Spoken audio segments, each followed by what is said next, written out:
rankings on a Thursday. It's usually on Tuesday. Right. But because it's mock draft season, we had the Canty mock draft 1.0 on Tuesday. I was listening. So we moved the power rankings to Thursday. All right, now. Yeah, we got a late week edition of the power rankings. This week, we got the surprise quarterback teams in the NFL draft. These are teams that have a QB1 firmly in place, but we think that the front office could have an eye toward the future and could be looking for more when it comes to quarterback, especially in the early rounds of the draft. So these are not teams that I expect are going to be taking a quarterback in the third or fourth or fifth round, so on and so forth. These are teams that I can see taking a quarterback relatively early in the NFL draft. We're talking the first 2 rounds. And I'm not talking about the teams that are obvious, right?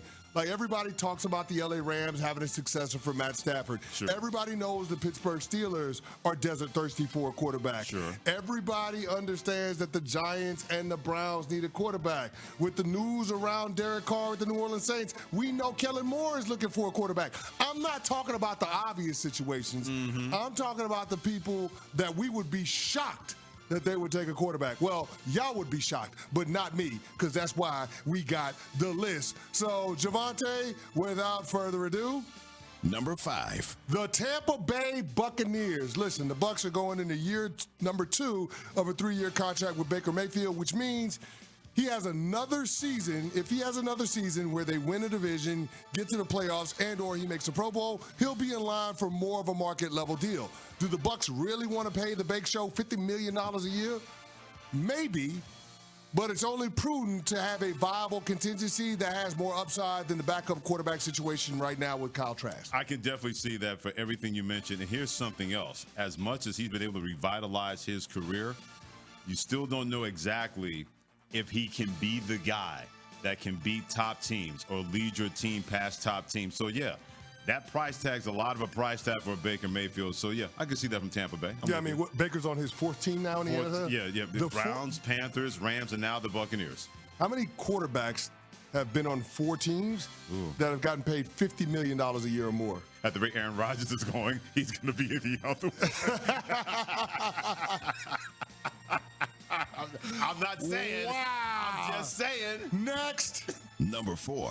The Indianapolis Colts. Listen, it's hot seat for general manager Chris Ballard and head coach Shane Steichen in 2025. And they've shown this offseason that they're not putting all their eggs in the Anthony Richardson basket. Remember, he was a top 5 pick from a couple of seasons ago. But I will say this, that regime in Indy can't feel great about Daniel Jones coming to save the day either. I definitely see a scenario that if the right quarterback fell to them in the first 2 days of the draft, they would consider it. They shouldn't consider it. They should do it.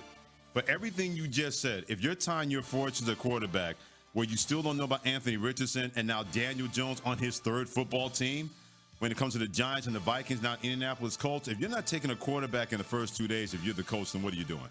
Yeah, I don't understand what they would be doing either. But here's the thing. You either sell winning or you sell hope. And if you're not winning, at least you have the hope of something different in the way of a quarterback that you've taken with a premium pick. And if you're that regime, if you're that front office, don't you want to give yourself as many shots at it, as many rolls of the dice, as many viable alternatives to what you already have in your quarterback room? Absolutely. To me, it would just make sense, right? Just have more options. Anthony Richardson and Daniel Jones is good. If you add another quarterback that could present an option for you, that would be even better. To me, that just makes sense.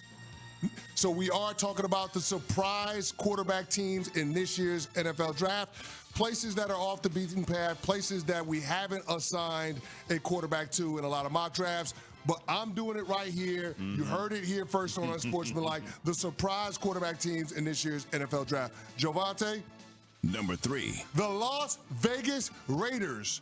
There was a lot of early offseason chatter around the Raiders regime taking Shedeur Sanders with the 6th overall pick, and seemingly that went away with the pronouncement of Geno Smith as more than a, quote, stopgap quarterback, and Las Vegas gave him the contract extension to boot. But let me paint this picture for you. Okay. Ashton Genty goes in the top 5, and Las Vegas doesn't see value in taking a defensive back with the 6th overall pick. Sure. Do they trade back? What if they can't find someone that wants to come up?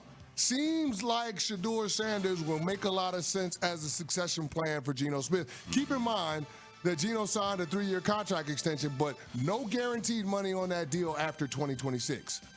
So it really feels like a firm 2-year pack, and then we'll see what happens. Why not have somebody in the building if you want to transition, if you want more from your quarterback spot?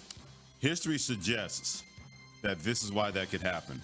Because remember when Pete Carroll was the head coach of the Seattle Seahawks, they gave Matt Flynn a lot of money as a free agent quarterback. And they ended up starting a 3rd-round rookie. In Russell Wilson. Correct. Where they drafted him.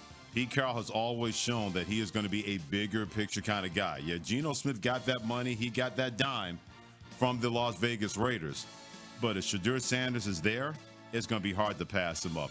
I could see that as well. Next. Number 2. The Seattle Seahawks. Speaking of. The Darnold deal is really a 1-year, $37.5 million contract, so drafting a quarterback in the first round is not outside the realm of possibility. It's clear based on what the organization has done, they had a hedge built in for their current QB1. Okay. The NFL world is still not sure who the real Sam Darnold is. Is he a guy that we saw in the first 15 games in Minnesota?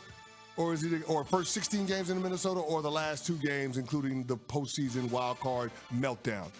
I don't think anybody in the NFL is certain, including the Seattle Seahawks. So I could absolutely see a world that they take a quarterback if the one that they love falls to them at 18. Yeah, I don't see that one. I think I could see it maybe 3rd day. I think they believe a lot in Sam Darnold. I think Mike McDonald, the head coach, believes a lot in him in terms of this is the kind of guy I need to run this kind of offense. That's why they moved on from Geno Smith. So they have put their eggs in the basket when it came to Sam Darnold. That would surprise me if they took a quarterback in the first 2 days. This is the Chris Canty Power Rankings brought to you by GNC. Try Beyond Raw Lit, a clinically dosed pre-workout designed to boost your workouts. Pick it up at GNC stores or at GNC.com. Again, we're reviewing the surprise quarterback teams in this year's draft, teams that could take a quarterback in the first 2 rounds of the NFL draft. Now, we've gone through it 2 through 5. We've got the Seattle Seahawks, the Las Vegas Raiders, the Indianapolis Colts, and the Tampa Bay Bucks, but there can only be one number 1. Number 1. The Miami Dolphins. Ooh. The Miami Dolphins sitting there at 13, they're a team to watch. I'm not quite sure whether they're retooling, whether they're rebuilding. I don't know what the Dolphins are, what to make of them, but I do know the general manager and the head coach are on the hot seat this year. Yep. They're in a show-and-prove season, year 4 with this current regime. They got to do something, especially after giving Tua that bag and having the team regress from where they were in 2023. Keep in mind, Tua is an off-injured quarterback. You're talking about somebody that's missed 21 games across 5 seasons, been on IR twice. I just don't know that you're trusting Zach Wilson as the break glass in case of emergency option. I absolutely could see them being in the quarterback business early in this draft because it's not a matter of if, it's just a matter of when Tua has to be out of the lineup. And you want to have somebody that's in there that can help you win games. And I'm not sure Zach Wilson is the answer. Just think about the quarterback situation right now in Miami where Tua Tagovailoa, who God bless him, but at a certain point when they tell you to slide feet first, please do it. They've told you this time and time again. Anytime you had any potential head injuries, it's because at times he's not protecting himself.